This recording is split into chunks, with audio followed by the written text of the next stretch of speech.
you for tuning in to my program. I appreciate it very much. I am the author of A Celebration of Animation, the 100 Greatest Cartoon Characters in Television History. And I am therefore the only author in history to actually rank the greatest cartoon characters of all time. So the book is the title of the book's a little bit of a misnomer. It's basically the 100 greatest cartoon characters in television history, but it's basically the greatest cartoon characters of all time. And people say to me, oh, so these are your favorite cartoon characters, huh? And I say, no, these are not my favorite 100 cartoon characters. These are the best 100 cartoon characters based on different criteria like legacy and personality and the uniqueness of voice and how much they contributed to the shows that they were on. And so that's, that's how it worked. There's actually several characters in here that I'm not a big fan of. One of the most pronounced was Beavis and Butthead. I don't like Beavis and Butthead. I didn't think they were particularly funny. Maybe it was because of my generation. I'm a little bit too old, but I didn't like Beavis and Butthead, but they made an impact on American pop culture, so they deserved a place in the book. So that's how it was working. We tried to use different criteria to rank the greatest cartoon characters. Now, my passion for cartoons started when I was a little kid on Saturday mornings. I used to like to sleep in on the weekends during school days, but on Saturday mornings, I had my big bowl of cereal in front of me, and I watched 4 hours of cartoons starting at 8 in the morning. And there was 2 hours of Warner Brothers, Looney Tunes, and there was an hour of Hanna-Barbera cartoons and some Woody Woodpecker, whatever it might be. And I just watched 4 straight hours of cartoons. And that, we only had 3 channels on our TV back then in Cleveland here, 3, 5, and 8. That was it. And so it was pretty much the only time we got to watch cartoons was on Saturday mornings. Now, there was a TV show called in Cleveland, and you might have this in Michigan. There was probably someone that did this as well. But we had a guy named Captain Penny. And Captain Penny had an engineer's cap, and he used to show cartoons after school. And I'd run home from school every day and watch Captain Penny. So that was another opportunity to watch cartoons. And so when I got older and I got married and had a couple kids, my kids, that's how I got reacquainted with the cartoon scene. In the late 90s and early 2000s, I started watching cartoons with my daughters. And it was around that time, I was already authoring books, that I decided to write this book because I love ranking things and I always loved cartoons. And so this gave me an opportunity and more knowledge about the greatest cartoon characters of all time. And so that's what I did. Now, I want to tell you a little bit about this book after the program is over, but I want to get the program started. And I want to start you off here with some voices of cartoon characters, and you have to guess who the voices are. Okay, and let's go with this one. Now, I'm going to give you a hint on this. Was the hardest one of the 7 that I'm going to play for you. And I'm going to give you a hint on this one because it's a toughie. It was a Hanna-Barbera character, and he spent a lot of time in a pet shop window, Mr. Peebles' pet shop window. And it's a short little snippet here, so you have to listen close. Who is this character that spent a lot of time in Peebles' pet shop window? Mr. Peebles, but first I'll have a bit of lunch too. Ooh. Can you play it one more time? Sure. Listen close. Mr. Peebles, but first I'll have a bit of lunch too. He was voiced by a guy named Alan Melvin, who was a great character actor in the 60s. He played in a lot of Andy Griffith episodes and all this stuff. But anyway, that is a tough one. Darlene is guessing Droopy Dog? No, he wasn't a dog. He was not a dog. He was a much bigger animal. Mm-hmm. That would be, I'll have to give this one away. It's Magilla Gorilla. I swear to God, that's who I was going to guess. I should have given you another. Gorilla. My God. Here's another one.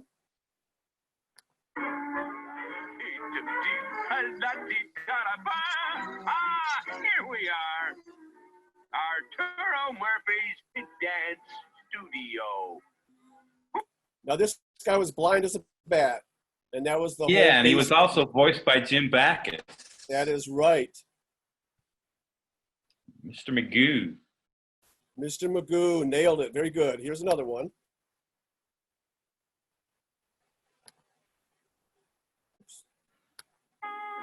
Thanksgiving. Humbug. What good is it if you're on a diet? It was a 1970s character that was also, I believe, in a comic strip. And he had a weight problem. That's a tough one, too. These are not easy. Well, I know it wasn't Fat Albert. Wasn't Fat Albert. Got a guess, Darlene? Okay. She's muted. Well, I mean, I don't hear her. Yeah. She said she wasn't watching cartoons in the 70s. That was Garfield, the cat. No, no. Okay, here's one more. Whoops, hit the wrong button. Lois, I'm going to ask you this only once. Do you or do you not know about the bird? That is the dad from Family Dad, but I think it's Peter. It's a cartoon I haven't watched, so I can't remember the last name. Peter Griffin? Peter Griffin, very good. Thank you. All right, here's three more. These are a little easier, so we'll see how you do. Okay. When you heard what the green beard there, boss said, if we're late again, we'll lose our key beard. Oh, that's Porky Pig. Yeah. All right, way to go, Darlene. I'm done with my shit, Mr. Krabs. And let me just say, there will come a day when I will make something of my life, and I will never have to set foot in this grease trap again. Squiddy. Right, very good, Squidward. Okay, this is probably the most famous of this group.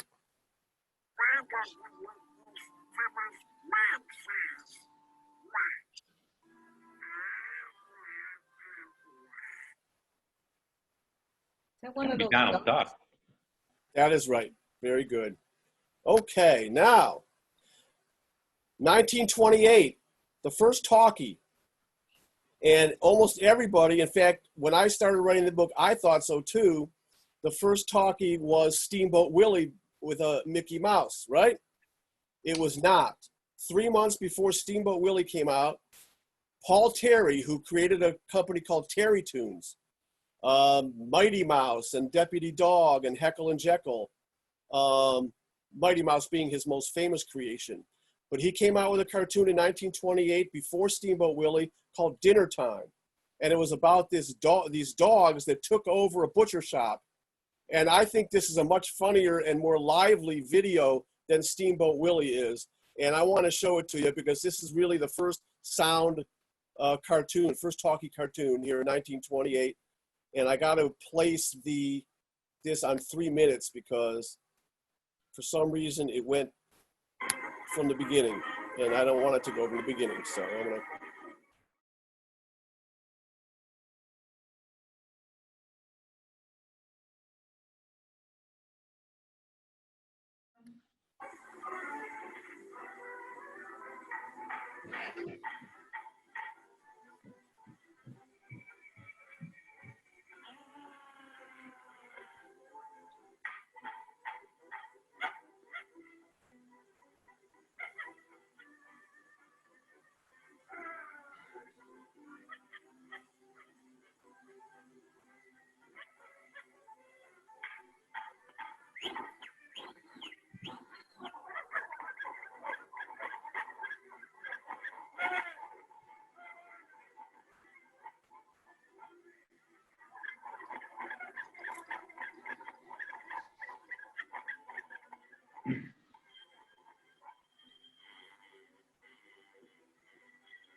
Marty.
That was pretty Now, cool.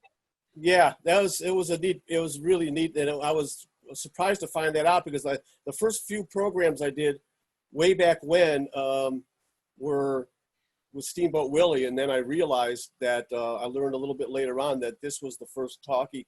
But now, when I ask people who do you think is the #1 cartoon character in our book based on all these criteria, people always say Mickey Mouse or Bugs Bunny.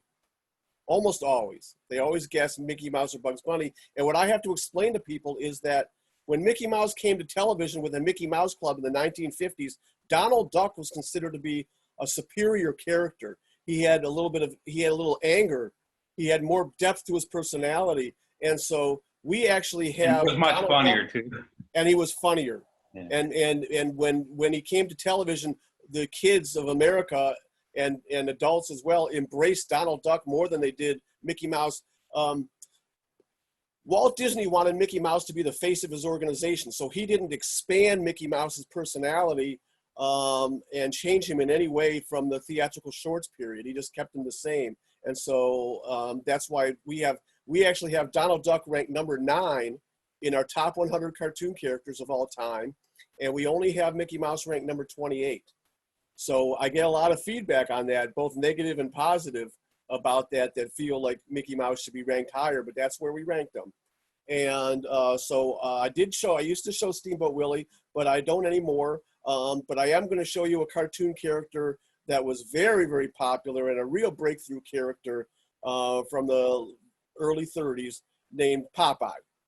And Popeye was a great character only for many reasons, but one is because he played off the other characters very well, like another character I'm going to be showing you a little bit later, like Bluto. Now Bluto, who was his arch nemesis, was named Bluto until 1957, and then he became Brutus because of various reasons, and then he became Bluto again. But in this cartoon, which is from 1934, I believe, he is Bluto. And he is competing with Popeye to save Olive Oyl. Why either of these guys liked Olive Oyl, who was, I think, 6'3" and 28 pounds. Why either of them liked Olive Oyl is beyond me, but they did. And not that Robert Redford or Bluto and Popeye are any like Robert Redford either. He was the only game in town, basically. He was the only, they were the only game in town, right? So they're going to save Olive Oyl, who was gotten in trouble sleepwalking. This is called A Dream Walking, by the way, and A Dream Walking was a very popular song of the era. Just let me over this thing. Get off this, I'll show you something. That one follow me.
Beg pardon, sir.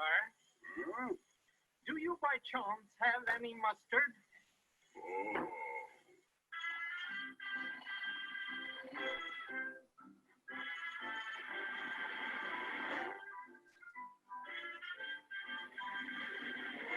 She's a very lucky walker.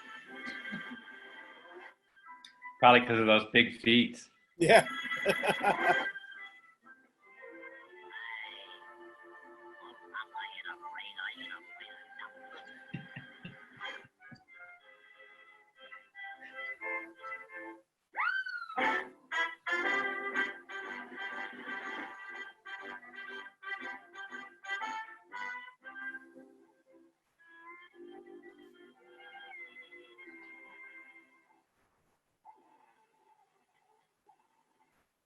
Well, blow me down.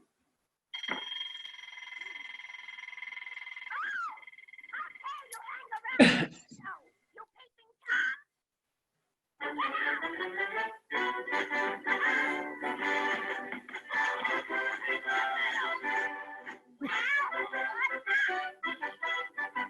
saw my duty and done it.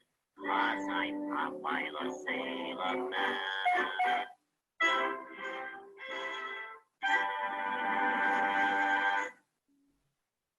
It's a good thing, by the way, that Popeye ate his spinach because he just got hit by a pot-bellied stove. You know, it's tough to survive that without your spinach. Now, Wimpy became increasingly popular as time went on. When, you know, during the whole run of Popeye in the theatrical shorts period, and in fact, he became so popular that they named a hamburger chain after him in England.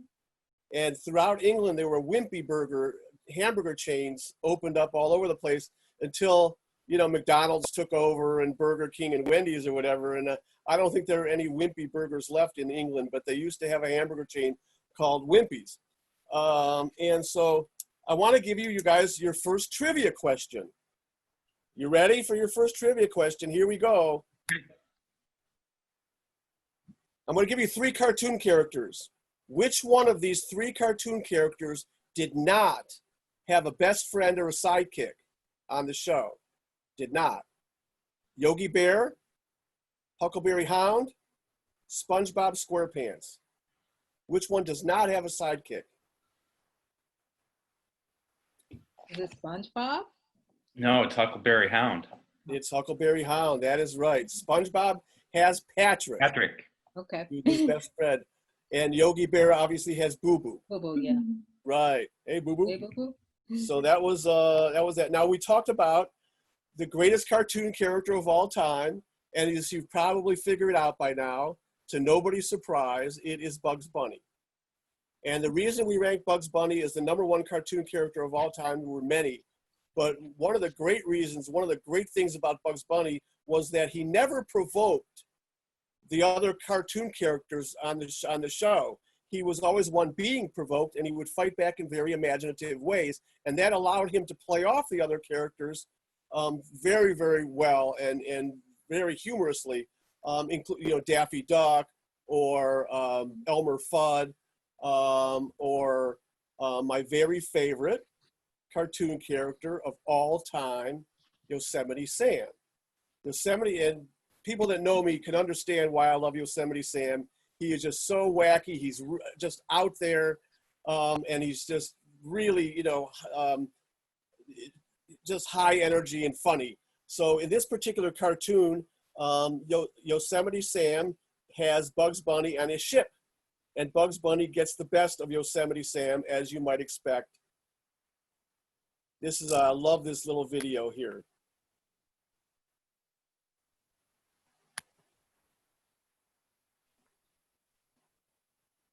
especially when it plays. And this has never happened before on this video.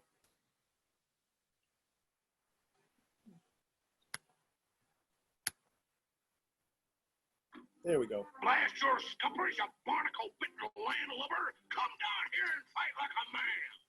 Okay, Shorty, catch me. I'm gonna jump. Here I come.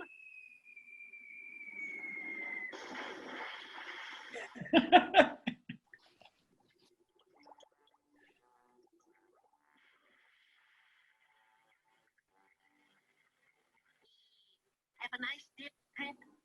What? Sore again? Yeah, what a nasty disposition. I'll keel-haul you for this. Yoo-hoo, Mr. Pirate! Oh, Redbeard!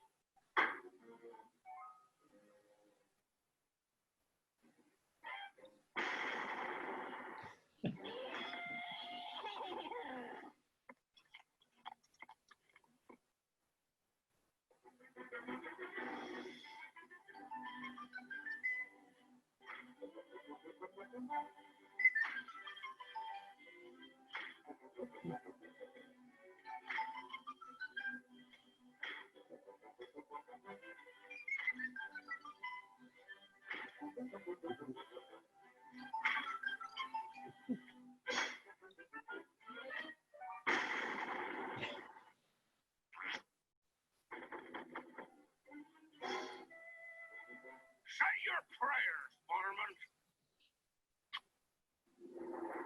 No!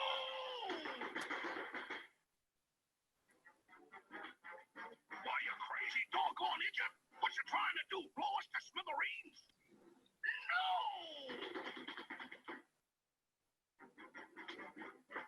Blast your ornery hide! If you does that just once more, I ain't a-going after it.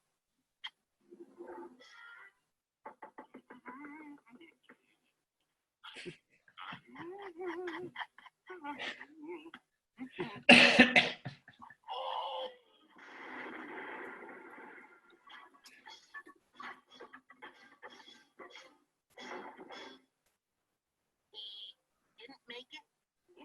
I'll blast your head off for this.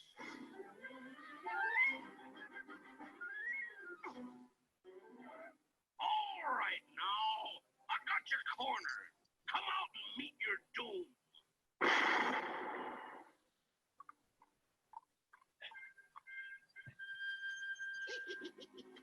I had not even begun to fight.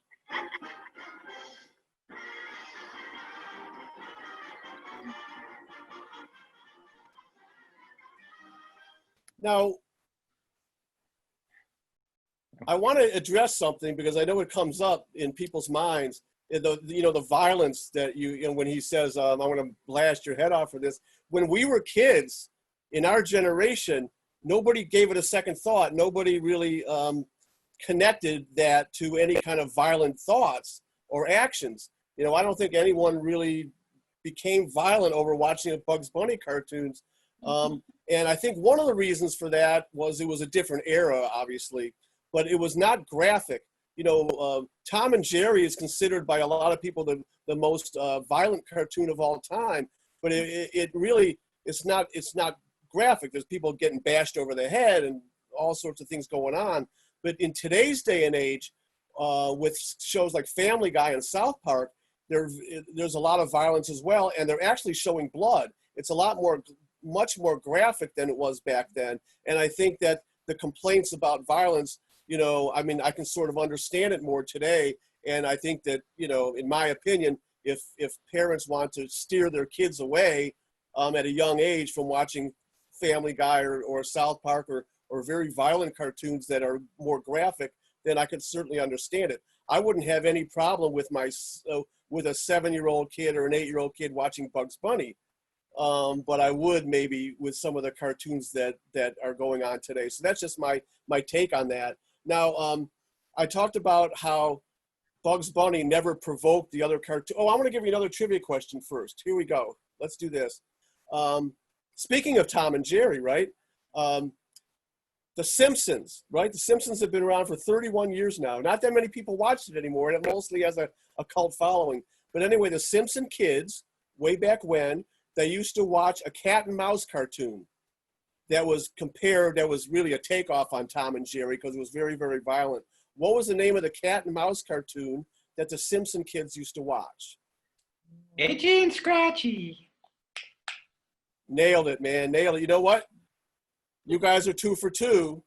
And it's pretty, I want to tell you right now, it's pretty rare when I get 5 for 5 on the trivia questions. So if you guys can get 5 for 5, you'll get a big, we won't get anything for it except big congratulations from me.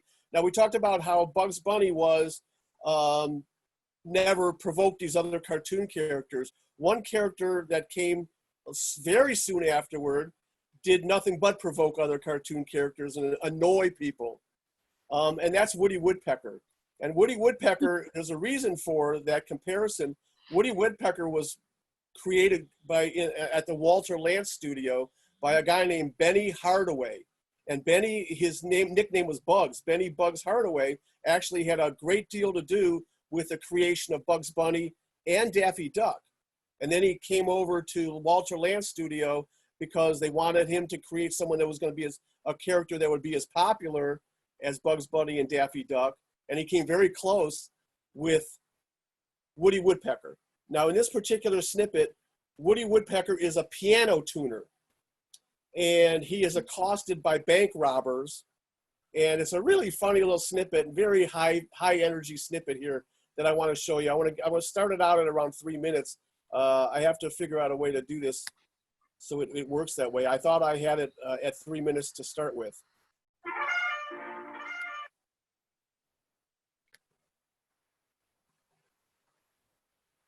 There we go.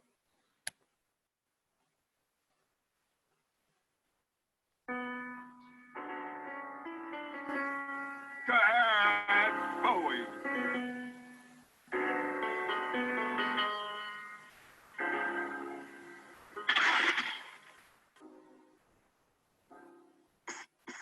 There's the dough. The dough. Dough-de-dough-de-dough-de-dough. You crazy little guys is the killer's type.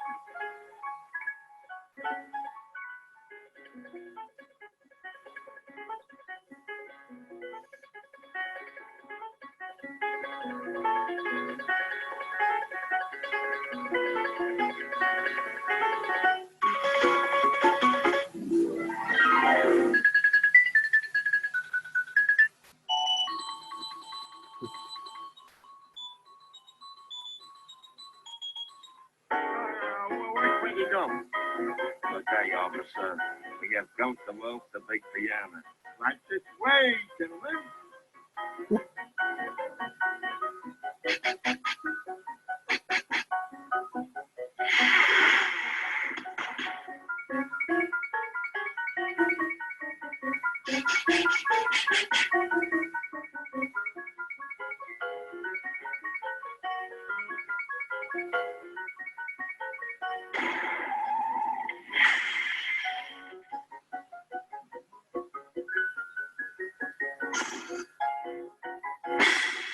My.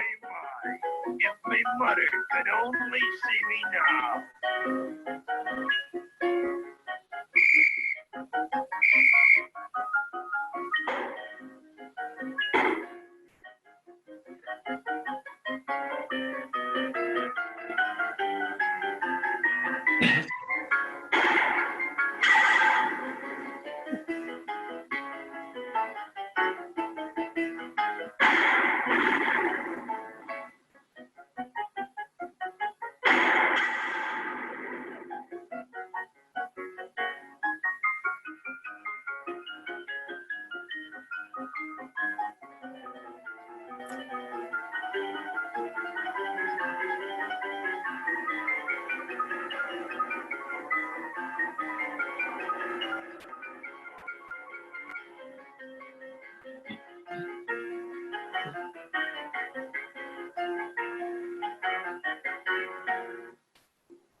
Now, if you're ever at a party and it's a boring party and you want to just try to liven things up a little bit, you can let people know that from 1951 for another 40 years, the voice of Woody Woodpecker was provided by Walter Lance's wife, was the voice of Woody Woodpecker. So you can tell that to people at a party, and then they'll just all go home.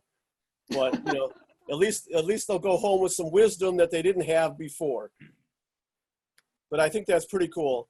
Now, when television came around in the very late 1940s, by the way, there was another thing you can impart at a party. The very first cartoon character in television history is Crusader Rabbit. Came in 1949. Crusader Rabbit actually is in our book for that impact that he made. He was a good character too, but mostly for the impact he made on television. But anyway, when television came around, the animation suffered quite a bit because everyone involved in making cartoons had to work a lot faster. The animators, you know, the writers, everyone had to work faster. And so the animation itself just did not have the same depth as it did during the theatrical shorts period when Popeye and Bugs Bunny and, you know, all these Woody Woodpecker were made. And there just wasn't enough depth to the animation. But that doesn't mean that there were a lot of great characters that were created in the early days of television. My favorite happens to be Bullwinkle, because I think Bullwinkle is an absolute riot. And in fact, in our book, there are characters that are part of a team that were so dominant in that team that we have them ranked by themselves. Bullwinkle is one of them. We have Bullwinkle ranked number 7 in the all-time greatest cartoon characters, but we do not have Rocky. We have Alvin, but we do not have Simon and Theodore. But on the other hand, when there's a team they were all great characters, like Wile E. Coyote and the Roadrunner, or Ren and Stimpy, you know, the Powerpuff Girls, they are all together in one entry in the book. So that's how we did it. But anyway, I don't have a Bullwinkle cartoon for you because I can't see. It was more like a funny, goofy soap opera, and so I can't find a 1-2 minute snippet that I wanted to use. But I am going to show you a cartoon that was in relatively early days of television, and that's the Flintstones. Now I want to ask you, this isn't an official trivia question. The Flintstones was based almost completely on a 1950 sitcom. What is the name of the 1950 sitcom and it was only lasted 1 year, but it's very famous. What was the name of the 1950 sitcom that the Flintstones was based on? The Honeymooners. Darlene, you're very good, man. You're very good. The Honeymooners is correct. Great. The Ralph Cramden character was Fred, and the Norton character is Barney, and they went to the pool hall, and they went to the bowling alley, and they took some of the same plots. And here you go. Here's a nice Flintstone snippet at a bowling alley, which is quite appropriate. Step aside, Pagliacci, whilst the captain warms up. The toast thing. Do I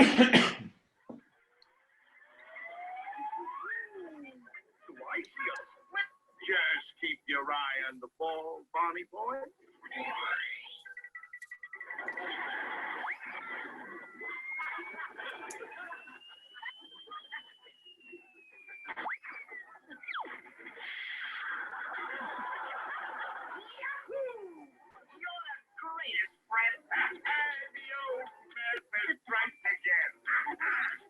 Hey, old master, how about something to cool you off? The way I'm going, nothing can cool me off tonight. Okay, let me have one with a couple of straws. One frosty one coming up.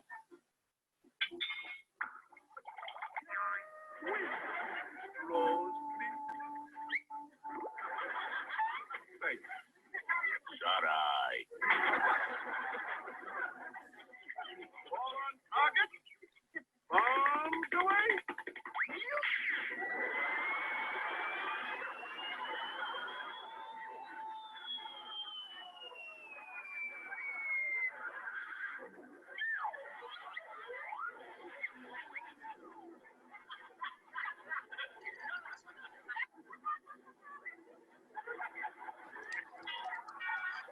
Did I do good, Fred? Great. Just great. Now, would you like to try bowling like the rest of us? Big strike coming up. Shows a big win. Close your mouth.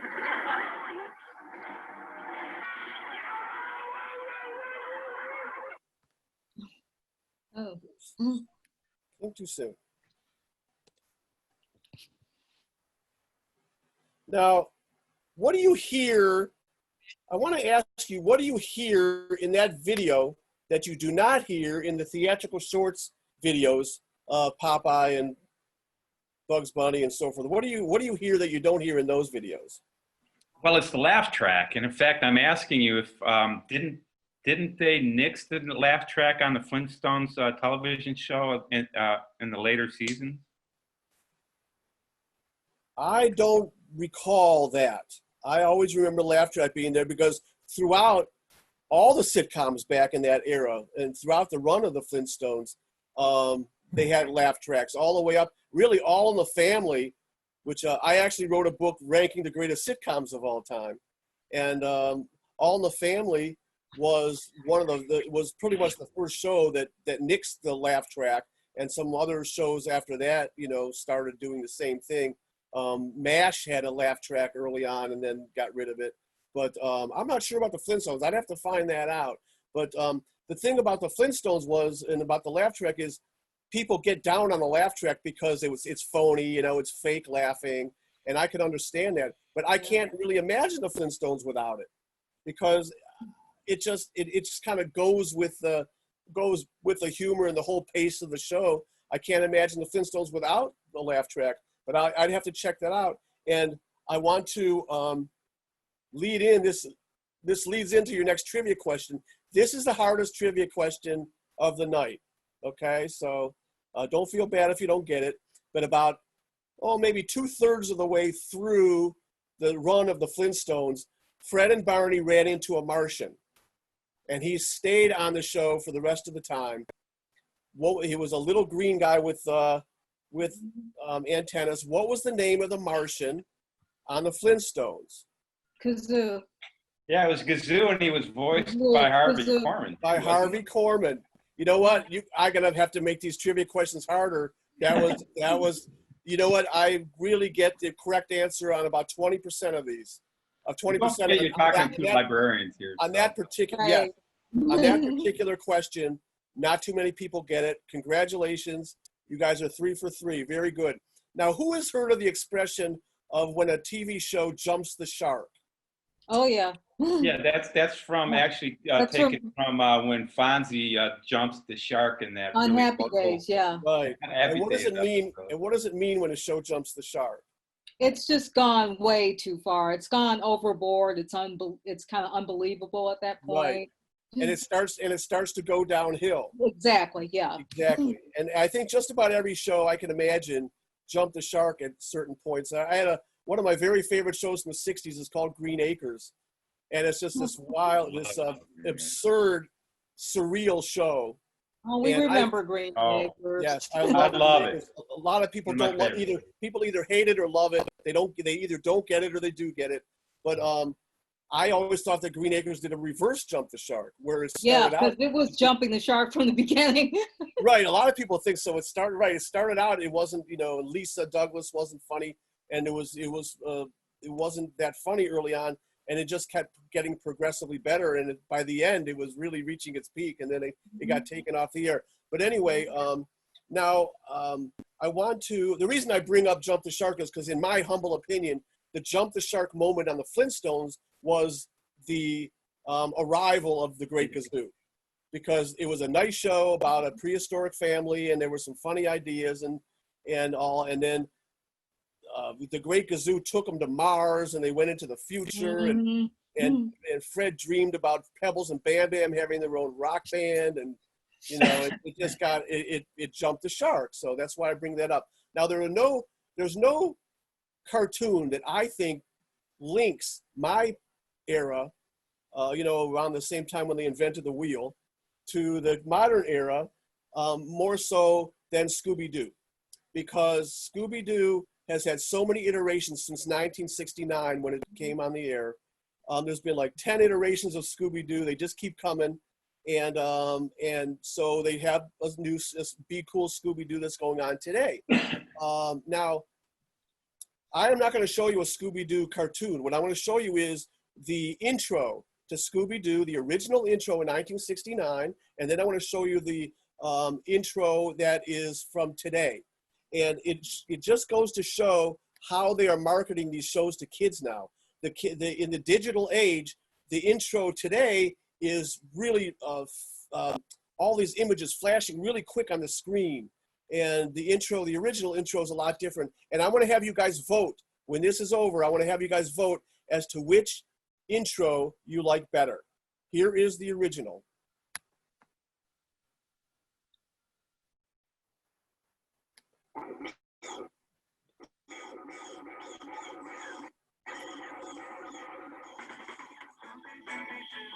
Where are you? We got some work to do now. Where are you?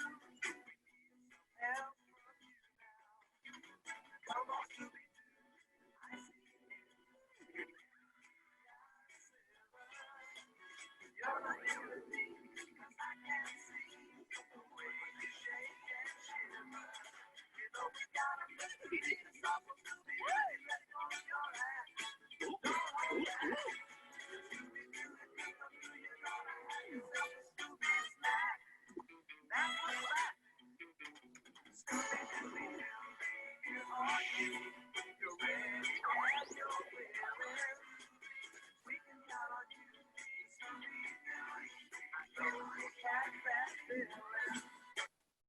Okay, now here is the Scooby-Doo intro for today.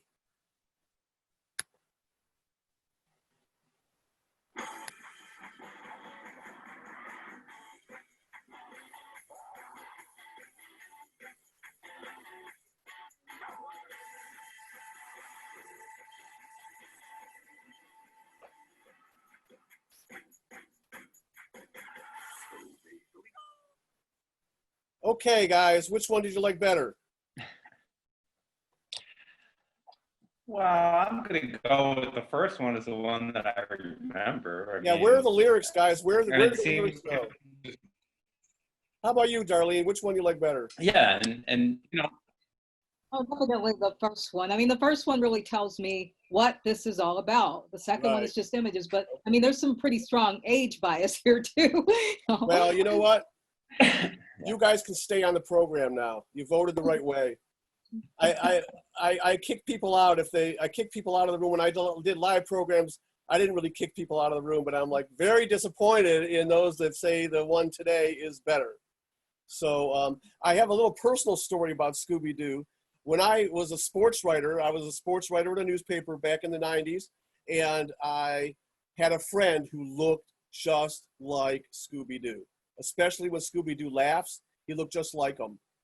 My mistake was not keeping this to myself. I told him one day in a moment of stupidity, I said, you know, you look a lot like Scooby-Doo. And he got all red and he turned his back on me and walked away. He didn't say a word. Apparently, maybe someone had told him this before. It is kind of insulting. Didn't mean it as an insult. I didn't. But anyway, he didn't talk to me for a month. And I was covering events with him. I mean, I was sitting next to him at Browns games and high school football games, whatever, and he wouldn't even talk to me. He was so mad. We're friends now again. We're Facebook friends, and he actually, I quoted him in a particular book I wrote for kids. And so it's all good now.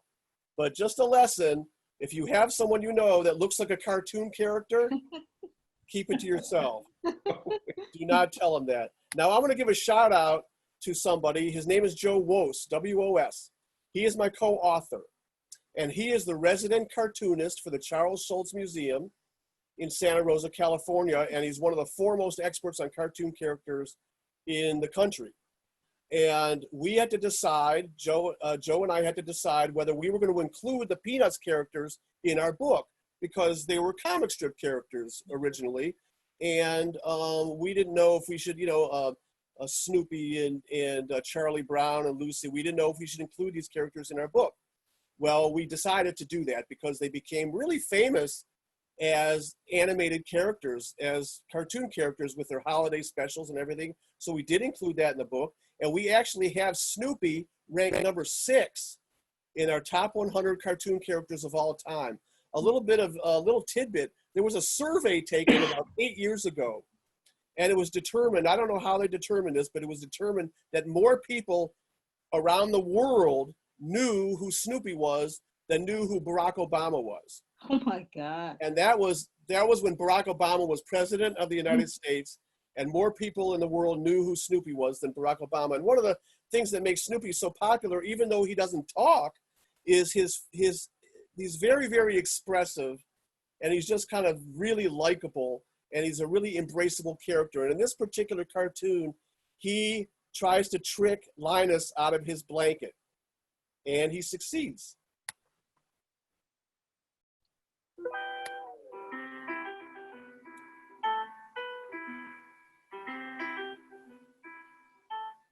Make one move toward this blanket, you stupid beetle, and I'll pull down your window shades.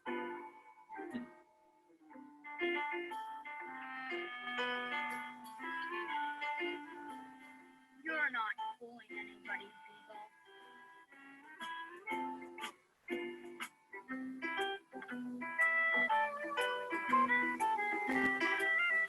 One more step, Beagle, and I'll punch your lights out.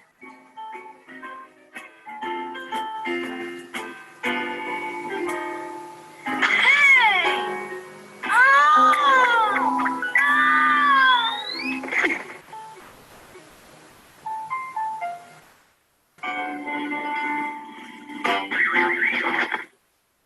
There you go. Now, trivia question number 4.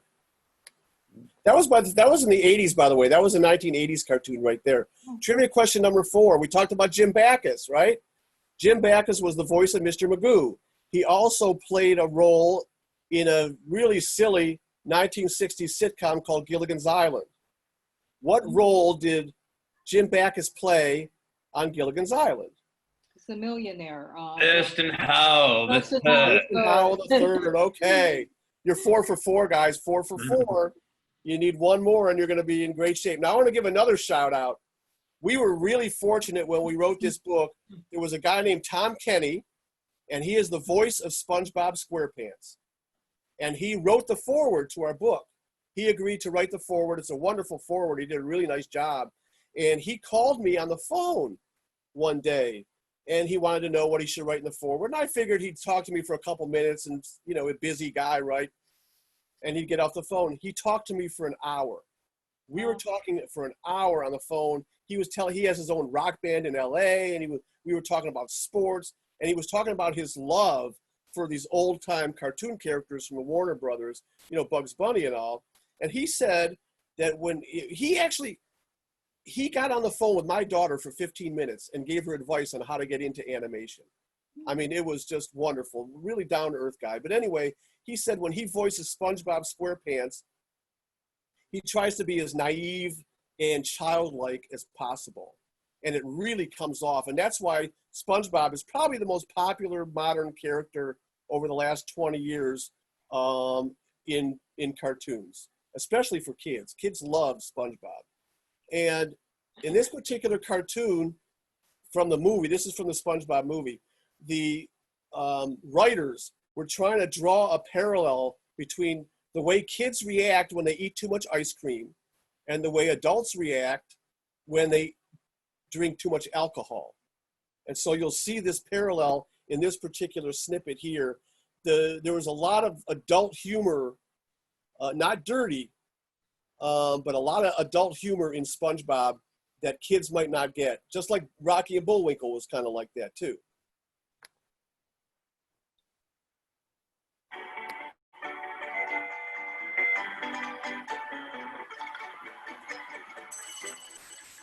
Hey, all you goobers, it's time to say howdy to your favorite undersea peanut, Goofy Goober.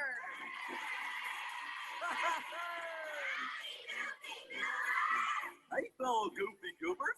Time to sing. Oh, I'm a goofy goober, yeah. You're a goofy goober, yeah. We're all goofy goobers, yeah. Goofy, goofy, goofy, goober, yeah.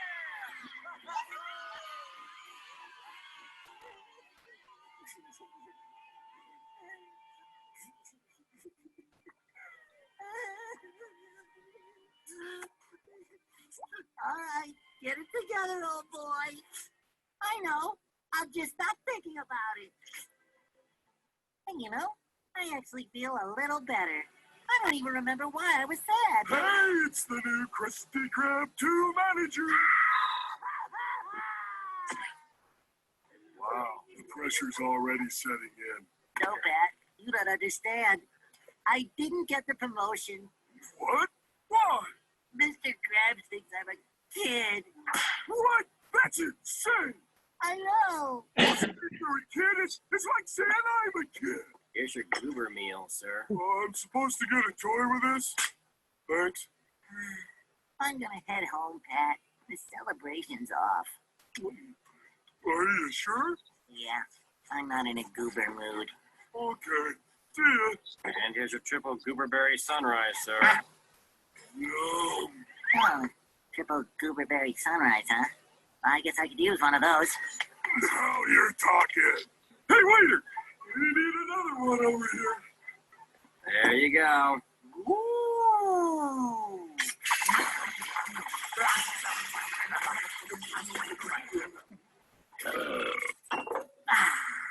Boy, Pat, that hit the spot. I'm feeling better already. Yeah. Waiter, let's get another round over here. Oh, Mr. Waiter, 2 more, please. Woo! Waiter! Oh, waiter! Waiter! Why do I always get the nuts? All right, folks. This one goes out to my 2 bestest friends in the whole world. Patrick and his big peanut guy. It's a little ditty called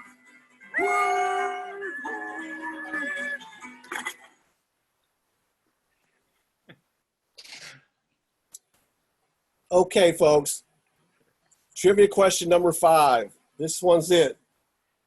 This one is a little bit obscure, and it's a little more modern, so it might be tough.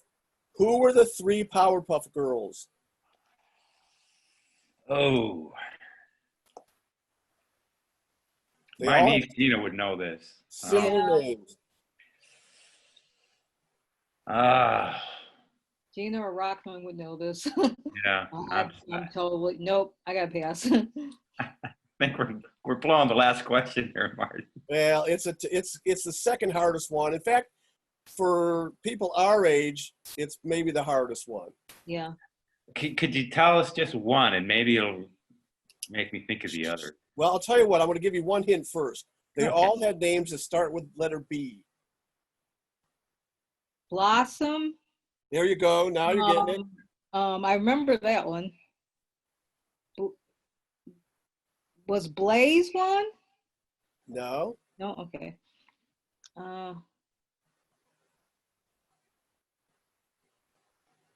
Can't remember the other ones. I want to give you partial credit for this since you got that. Good job, Darlene. Blossom, Bubbles, and Buttercup Oh, yeah, were Buttercup. the 3 Powerpuff Girls. There you go. Now, in the modern era of cartoons, cartoon writers are getting a little bit more involved in social issues. Mm-hmm. There have been they write about kids who have issues with their parents or about where their school and fellow students or whatever. There's a character named Timmy on the Fairly Odd Parents who had a problem with his babysitter and with his parents. And it's not overly serious, and they do it in a comical way most of the time. But they have gotten a little bit more involved in social issues, a lot more so than when we were kids. There was a character on a modern show called Bob's Burgers named Tina Belcher. Funny character, wonderful character. She's 13 years old. She sounds like a boy. She's voiced by a male voice actor, and she's not very attractive, and she has some social issues, and they play off of that a little bit. The cartoon I'm going to show you right now has nothing to do with that, actually. It's just a funny snippet where Tina Belcher's father allows her to go driving in a parking lot, even though she's only 13 years old. And here is what happens.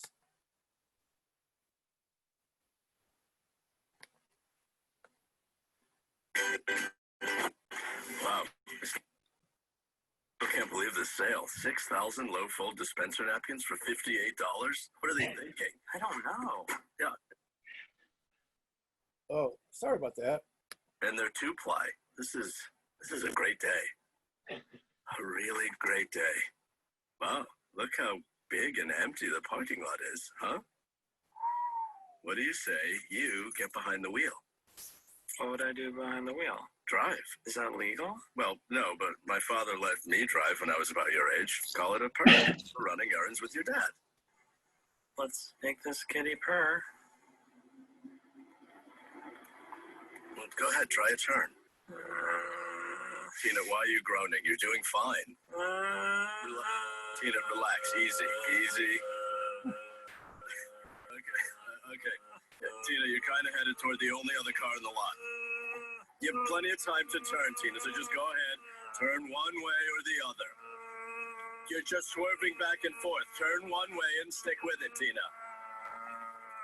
Tina, for the love of God, turn away or stop. The brakes, Tina, on the left. You're about to hit that car. The brakes, hit the brakes. Oh my God, it's bad. I ruined the car. You did. You really did. I like that. I like that video. That's kind of cute. Now, that is the last video that I show, and I want to ask you folks if you have any questions for me. That's cartoon related or anything that you'd like. I would be glad to answer it. Maybe the rankings in the book, where if people are, if any of the characters you like are in the book, whatever you're thinking. Does any of these CGI animated cartoon shows figure in your book? Like, for instance, I'm a big fan of Fanboy and Chum Chum. Mm-hmm. But that was more of a it wasn't like a drawn animated cartoon. It was all CGI stuff. Right, and there's been several others that have come out that are like that. Right. Well, the most recent ones we had were from around 2017, 2018, and I know that genre had certainly begun at that time. But I think that when you there was like 2,000 cartoon characters we had to choose from, and we threw about 200 out there when we were deciding which of our top 100 would be, and we determined that none of those particular cartoon characters were worthy of being in our top 100. There were some that were in our top 200 that got eliminated. In fact, there were a lot of really good cartoon characters that got eliminated when we narrowed it down from like 150 to 100. In fact, I'll tell you a little story. I was selling this book at a Comic-Con, and a guy comes up to me with his wallet out already, and he says, "I want to buy this book." And usually I have to convince people to get it, right? So I was happy about that. And he said, "Where do you have Huckleberry Hound ranked?" And I said, "Well, Huckleberry Hound was one of our last cuts. He didn't make the book." Because I never thought Huckleberry Hound was particularly funny. And he put his wallet away and said, "You've lost all credibility with me." And he walked away. So, not everyone is always happy with your top 100.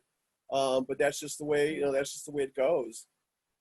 And it shows you that this is, this is going to sound funny, but it shows you that this is a subject that people really get passionate about, for a lot of people. Oh, they do. You're talking about their childhood, Yeah, and maybe beyond as well. It really is. I mean, it's phenomenal.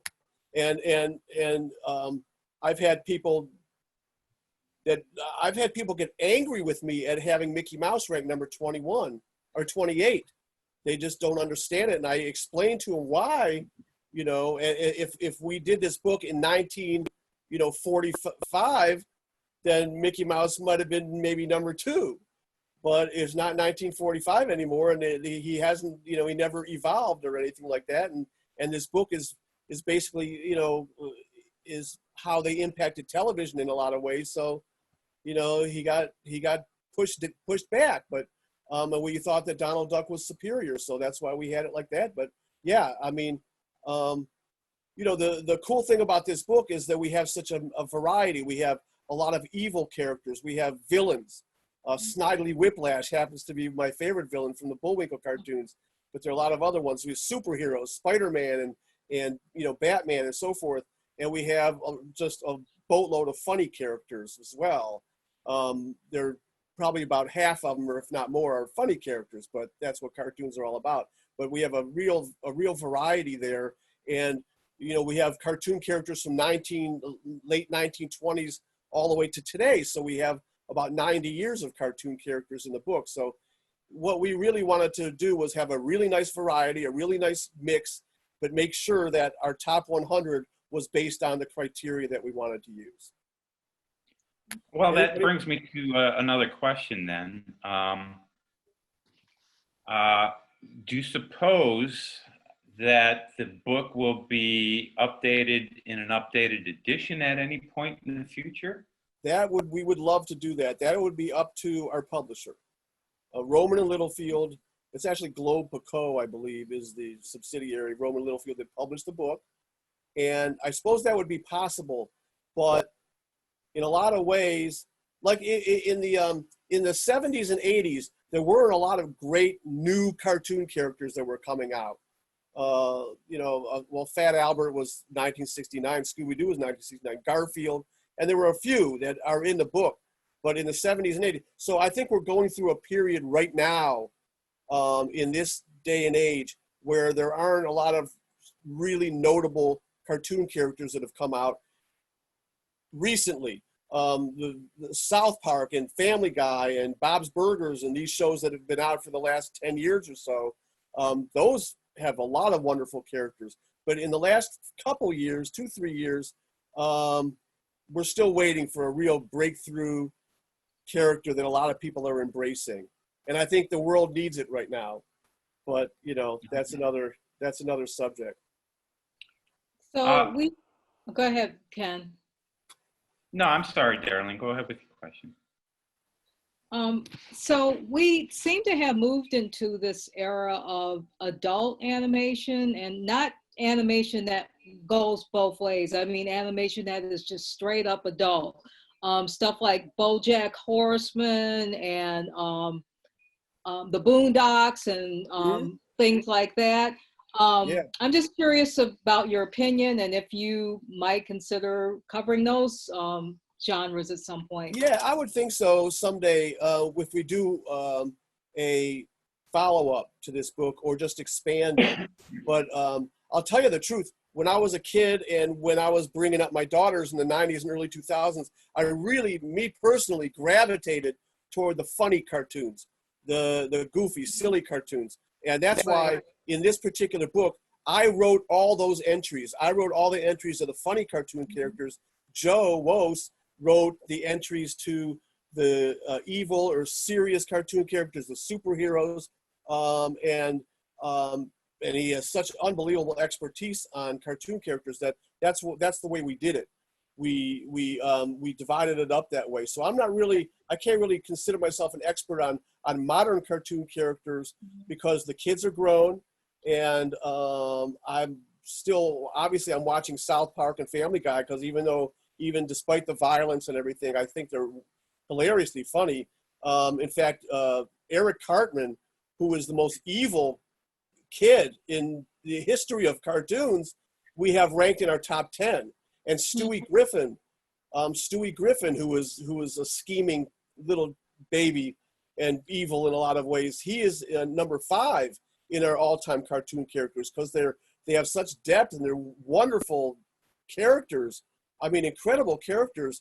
And so we have them ranked very, very high, and they're modern characters. But as far as like what's going on right now, I've kind of moved on a little bit. So if the publisher wants us to do a remake, then I'll get more acquainted with the characters that are out at the moment. Marty, what would be the golden age of animation for you? What do you consider to be I like think the 40s. I think when the golden age of animation as far as like interest was probably like the 60s, you know, because kids would watch TV in the 60s and all these Hanna-Barbera characters had come out. But as far as like the greatest animated period for animation, I would say when the Disney characters and the Warner Brother characters were young, in the 40s and 50s, the theatrical shorts period before television, really, or in the very early days of television when people were still watching cartoons at the movie theater, I think that was the golden age, because I think the characters, those were the best characters, and I think it was the animation had the greatest depth to it, and so for those reasons, I would say the golden age would be like the 40s and 50s, early 50s. One other thing, and I'll be glad to answer any other questions you might have, but one other thing is I wanted to let you know about the book. Each entry in the book is unique. There's a factual section. There's a trivia section for each character, has a different and unique trivia section. I also talk about the complete history of the character from conception to the end. And then we talk about, at the end, we have, for each character, we have why we ranked the character where we did. And we also have images, colorful images of all these characters. And it's a really fun book. The holidays are sort of coming up. So if you know of anyone like yourselves or anybody in your life that would like a book like this, that likes animation, likes cartoons, likes pop culture, go to Etsy.com. Etsy.com. You might want to write it down if you want to think about. Oh, I've got it in your email that you sent. Oh, good. Yeah, Etsy.com, and go to Gitlin Books.